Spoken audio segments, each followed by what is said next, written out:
Viceroy की विधान परिषद में न्यूनतम 6 और अधिकतम 12 अतिरिक्त मनोनीत सदस्य का प्रावधान किया गया था। भारतीय परिषद अधिनियम 1861 द्वारा 1862 में लॉर्ड कैनिंग ने जिन भारतीयों को विधान परिषद के लिए मनोनीत किया था वे थे बनारस के राजा, पटियाला के महाराजा और सरदिनकर राव को। वायसराय को विशेषाधिकार व आपात स्थिति में अध्यादेश जारी करने का अधिकार दिया गया।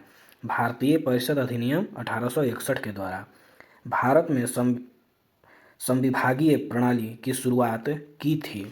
लॉर्ड कैनिंग ने पहली बार केंद्रीय व प्रांतीय विधान परिषदों में गैर सरकारी सदस्यों की नियुक्ति का प्रावधान किया गया था।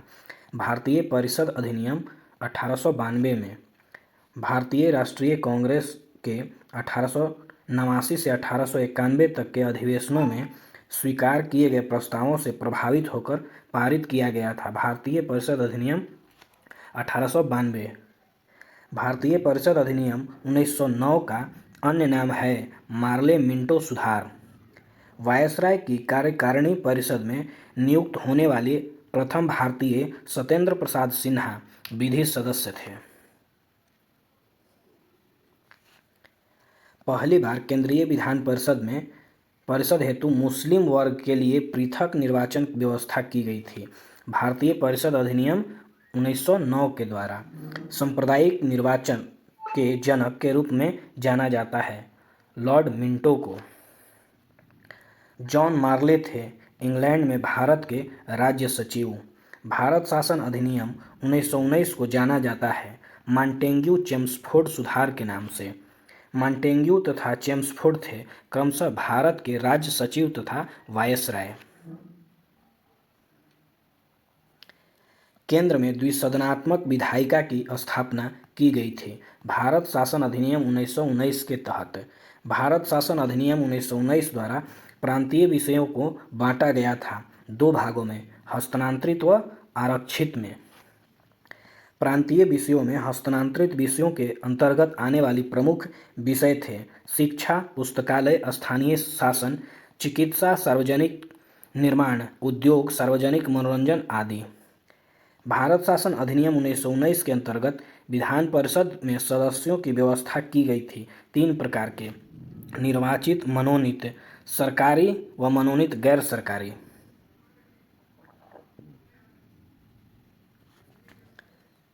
भारत में सीमित मताधिकार का सांप्रदायिक निर्वाचन मंडल की व्यवस्था की गई थी। भारत शासन अधिनियम 1919 में भारत में लोक सेवा आयोग का गठन किया गया था। भारत शासन अधिनियम 1919 के तहत पहली बार केंद्रीय बजट को राज्य बजट से अलग किया गया। भारत शासन अधिनियम 1919 द्वारा पहली बार भारत में महिलाओं को मताधिकार प्रदान किया गया था। भारत शासन अधिनियम 1919 द्वारा भारत में संघीय शासन प्रणाली की नींव रखी गई थी। भारत शासन अधिनियम 1935 द्वारा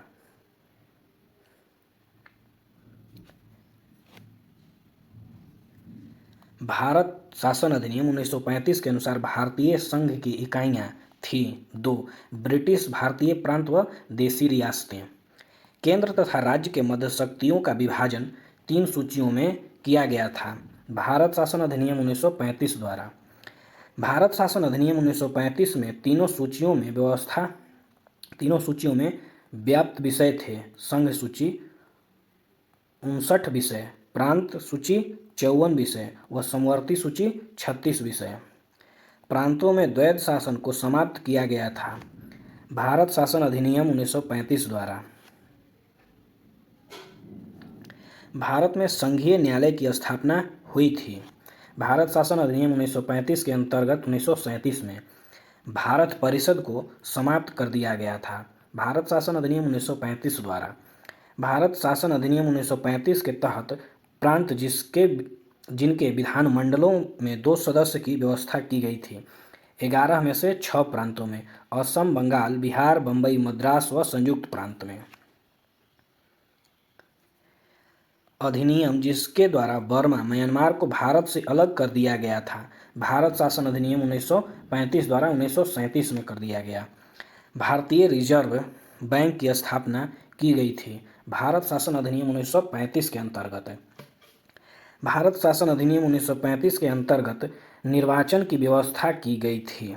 दलितों, महिलाओं व मजदूर वर्गों के लिए प्रांतीय शासन अधिनियम 1935 द्वारा मताधिकार प्राप्त हुआ था लगभग 10% जनसंख्या को। प्रांतीय सेवा आयोग व संघ लोक सेवा आयोग की स्थापना हुई थी भारत शासन अधिनियम 1935 के तहत। क्रिप्स मिशन भारत आया वर्ष 1942 ईस्वी में। क्रिप्स की भारतीय नेताओं से बातचीत असफल हो गई। इसके प्रमुख कारण थे स्वाधीनता के स्थापना पर डोमिनियन स्टेटस, संविधान सभा में रियासतों के शासकों की नामांकित व्यक्तियों की मौजूदगी व भारत के संभावित विभाजन की कड़ी आपत्ति। ब्रिटिश सरकार ने कैबिनेट मिशन भारत भेजा 1946 ईस्वी में।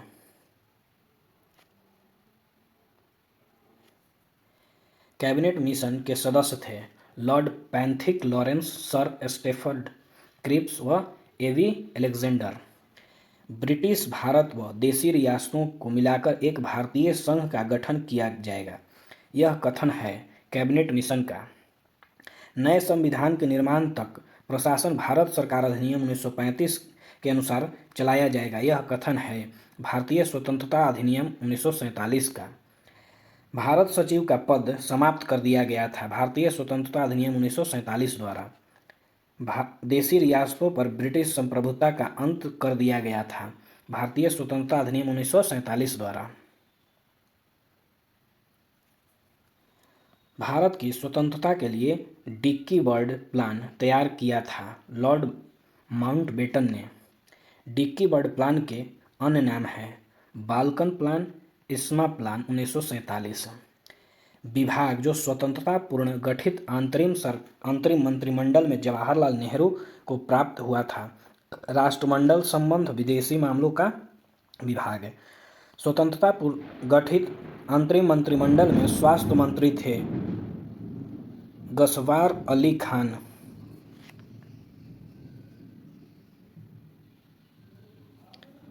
स्वतंत्रता पूर्व गठित अंतरिम मंत्रिमंडल में विधि मंत्री थे योगेंद्रनाथ मंडल।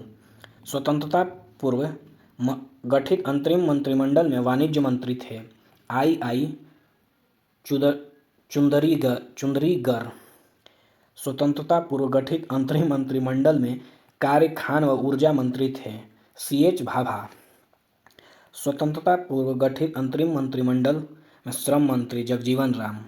स्वतंत्रता पूर्व गठित अंतरिम मंत्रिमंडल में उद्योग एवं नागरिक आपूर्ति जॉन मथाई। अंतरिम सरकार के सदस्यों में से वायसराय की कार्यकारिणी परिषद के उपाध्यक्ष थे जवाहरलाल नेहरू। स्वतंत्र भारत के पहले मंत्रिमंडल के प्रधानमंत्री जवाहरलाल नेहरू। स्वतंत्र भारत के पहले मंत्रिमंडल के सूचना प्रसारण मंत्री सरदार वल्लभ भाई पटेल। स्वतंत्र भारत के पहले मंत्रिमंडल में खाद्य और कृषि मंत्री थे डॉक्टर राजेंद्र प्रसाद। स्वतंत्र भारत के पहले मंत्रिमंडल में शिक्षा मंत्री मौलाना अबुल कलाम आज़ाद।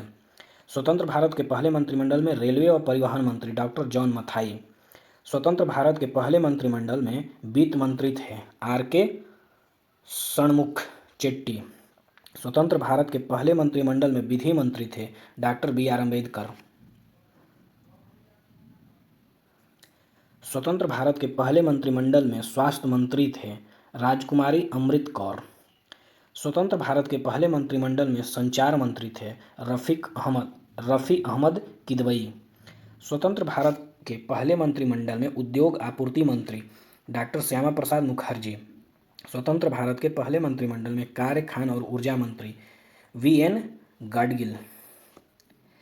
केंद्रीय लोक सेवा आयोग का गठन किया गया 1926 ईस्वी में। केंद्रीय लोक सेवा आयोग का गठन जिसकी सिफारिश पर किया गया था ली आयोग के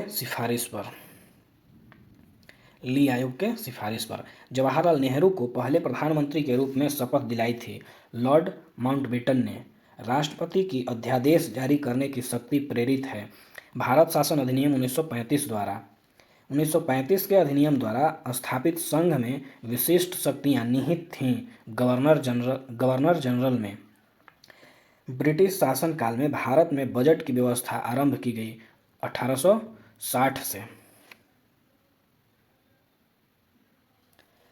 अधिनियम जिसने भारतवासियों को अपने देश के प्रशासन में कुछ हिस्से लेना संभव बनाया। चार्टर एक्ट 1833 अधिनियम जिसके अंतर्गत भारतीय विधान परिषद को बजट से बाहर करने की शक्ति प्राप्त हुई। भारत परिषद अधिनियम 1892 भारत का संघीय न्यायालय स्थापित किया गया अक्टूबर 1937 में।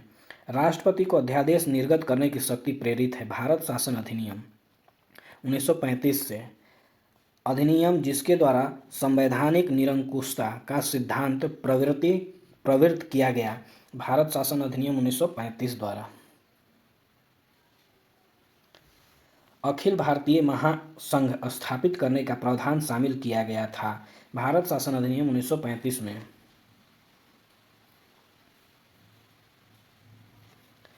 1935 के अधिनियम द्वारा स्थापित संघ में विशिष्ट शक्तियां दी गई थीं। गवर्नर जनरल को भारत के लिए सर्वप्रथम औपनिवेशिक स्वराज की मांग की गई थी। नेहरू रिपोर्ट 1928 में अधिनियम जिसने बार गवर्नर जनरल की कार्यकारिणी परिषद में निश्चित अतिरिक्त गैर सरकारी सदस्यों का अंतर्वेशन मुहैया कराया। भारत परिषद अधिनियम 1961 जब भारत 15 अगस्त 1947 को स्वतंत्र हुआ और 26 जनवरी 1950 को उसने अपना स्वयं को संप्रभु लोकतंत्रात्मक गणराज्य घोषित किया। इस बीच की अवधि में भारत सरकार जिसके अधीन कार्य करती थी। भारत शासन अधिनियम 1935 के उपबंधों के आधार पर